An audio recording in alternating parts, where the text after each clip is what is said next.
अहिले त जसले पनि हप्काउँछन् लडाजहरू जसले पनि छ नि। हप्काउँछ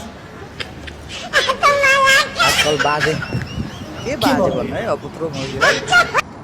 आजकल फेरि जहाँ जाँदा नि गाली गर्छन् के भएको यो के हो यस्तो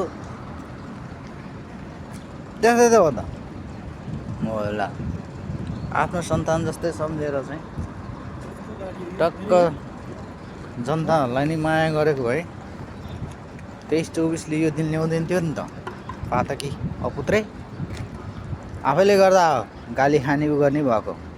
आफ्नो सन्तान सम्झिनु पर्यो नि आफ्नो नभएपछि कोही कोही नि होइन जस्तो गरी फ्ल्याटमा आएपछि गाली मात्रै होइन अब के भेट्छौ हेरिराख न पुरा अहिले त जसले पनि हप्काउँछन् जसले पनि थर्काउँछ के भन्नु यो